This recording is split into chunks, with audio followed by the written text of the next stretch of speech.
Let me tell you something that took me way too long to understand. Relationships don't just change your life, they shape you into who you are today. And I don't mean that in some kind of cliche way like, oh, she made me like country music, or now I fold my hoodies the way that she did. Yeah, those are all good and dandy, but I mean real love, the kind that kind of grabs you and flips everything inside out, it leaves a permanent mark on your soul. And this story I'm going to tell is about a girl, I'll call her Kat for her sake. She was the love of my life. And if I'm being honest, she might still be the closest thing I've ever found to a soulmate. We met during winter break, sophomore year of college, on a dating app, of all places.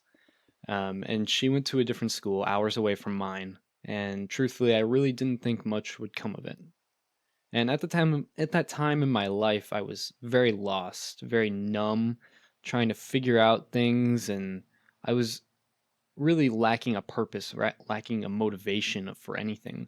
My day to day was consisting of hookups, parties, distractions, drinking, nicotine, all of those things. And I was just kind of trying to outrun a silence in my own head that I wasn't comfortable with for some reason. I didn't even know at the time that I was really depressed. And I just thought that's how my life was supposed to feel, empty. And then she showed up out of nowhere. And this girl met me at my lowest, my very lowest that I've ever been in my whole life. And for some reason, she still chose to love me unconditionally. She saw something in me I didn't even really know existed in myself. And that, man, that changed everything. It was the first time in a long time that someone looked at me and didn't see an unmotivated, no purpose individual. She saw potential. And we were together for 2 years, and it felt like a lifetime. And from our very first conversation, we just clicked. Like I really had known her forever. And maybe you've had that same feeling. You just know what the other person's going to say. You know the experiences that they've gone through somehow, and it just feels like you guys click. And that's a great feeling to have. And trust me, there's a lot that she taught me during our time together, way more than I could ever fit into one video. But if I had to boil this all down, she taught me how to love. Not just her, but also myself in a way that I didn't think would actually happen in the end. She taught me that it's okay to feel sad. It's okay to not be okay. What matters is that you keep showing up even when it's hard. You see, Kat was a soccer player. She was probably the craziest work ethic I had ever seen in a woman before. She played soccer. She would wake up before the sun and gave it her all from the moment she woke up to the moment she went to bed.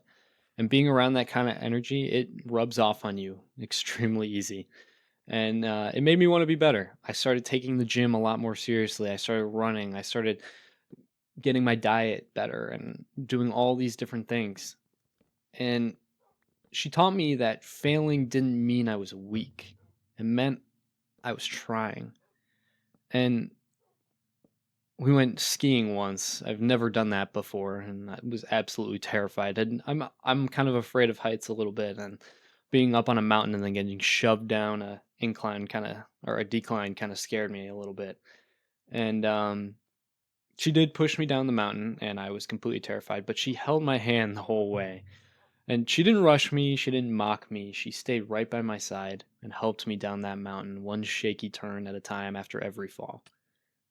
And during that whole experience and throughout our relationship, I realized that facing your fears is one thing, but doing it with someone else who believes in you is very rare.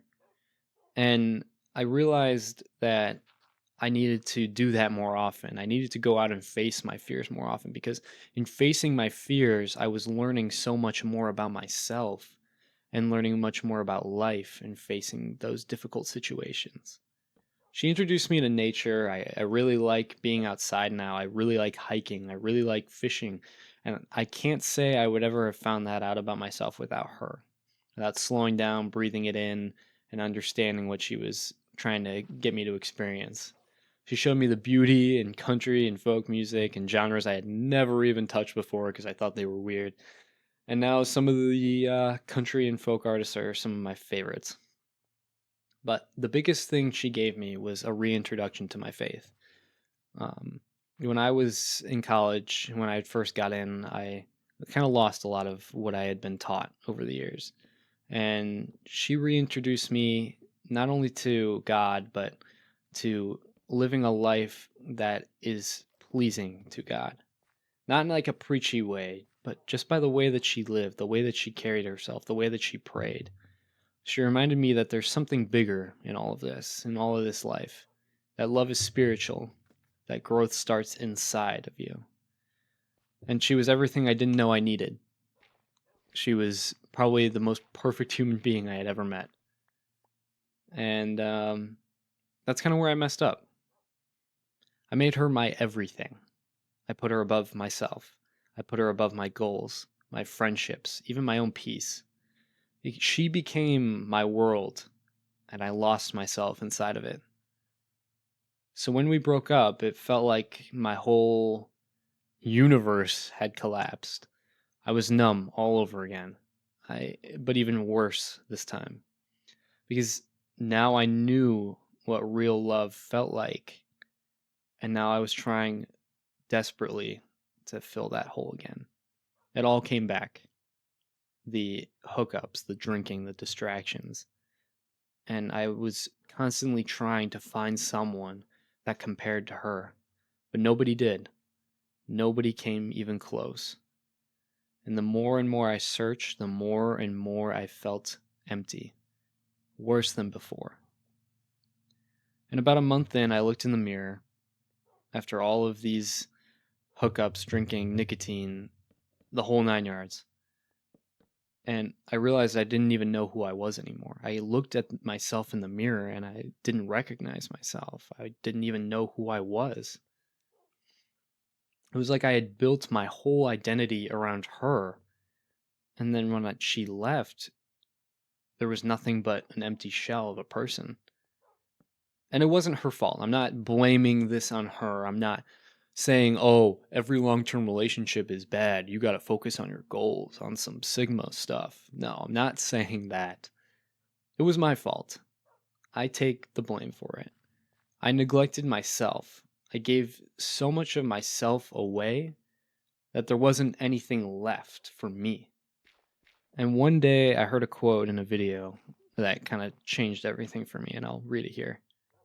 You keep waiting for someone to choose you, to pull you out of the full hole you feel trapped in. But what if I told you you're the only person who can do that? You are the hero that you've been waiting for. And man, when I tell you that that clicked, that was my aha moment. In all of my life, I've never experienced any kind of aha moment. I always thought that that was just a bunch of baloney. That didn't exist.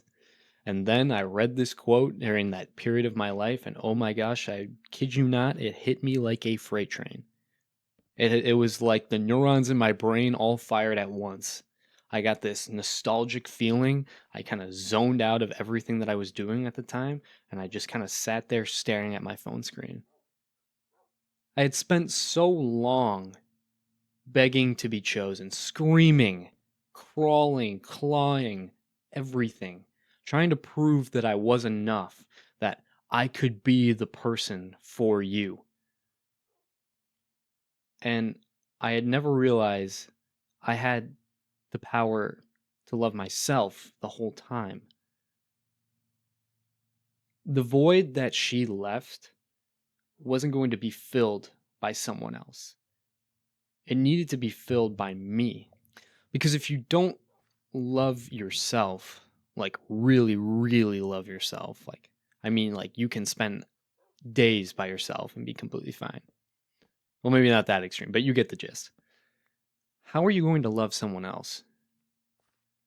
You can't pour into someone else's cup if your cup is already empty.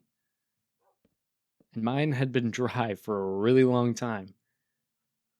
And I started asking myself some questions I never thought I would have to.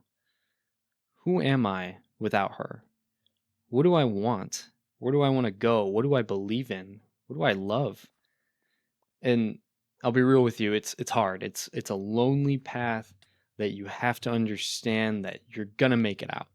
You're gonna learn to be you. And it's interesting because you're like a sponge during this period. If you've ever gone through something like this, you learn that you're a sponge. You absorb experiences, you absorb people's information that they tell you. And it makes you realize that you're developing into something that you've never seen before. And that's so exciting. But it's also kind of scary too, and very lonely. There are nights where I still feel that ache. I still feel the void. And I crave a connection there. And I think that that's human. It's good to feel that. And I think that we should all let that hurt for a period of time. But don't let it hurt to the point where it drives you to do something that you wouldn't do. Because yeah, it feels good to be loved. I pray that everyone listening to this gets to experience that at least once in their life. It feels good to feel wanted. But I had to stop chasing people to give me what I wasn't willing to give myself. So for the first time in my life, I chose me. And I'm learning to be okay with being alone. To love my own company, to build a life that doesn't depend on anyone else to feel complete. And I'm not perfect. Don't think that in me making this that I have it all figured out. But I am healing, and that's something. It's better than nothing. So if you're watching this and you're in a place where it feels like you've lost yourself and somebody else, or maybe you're at a point where you're trying to rediscover who you are, let this be your reminder that only you can convince yourself that you're worth choosing, that you're worth loving. And maybe, just maybe, this chapter isn't about falling in love with someone new. Maybe it's about falling in love with you. Love.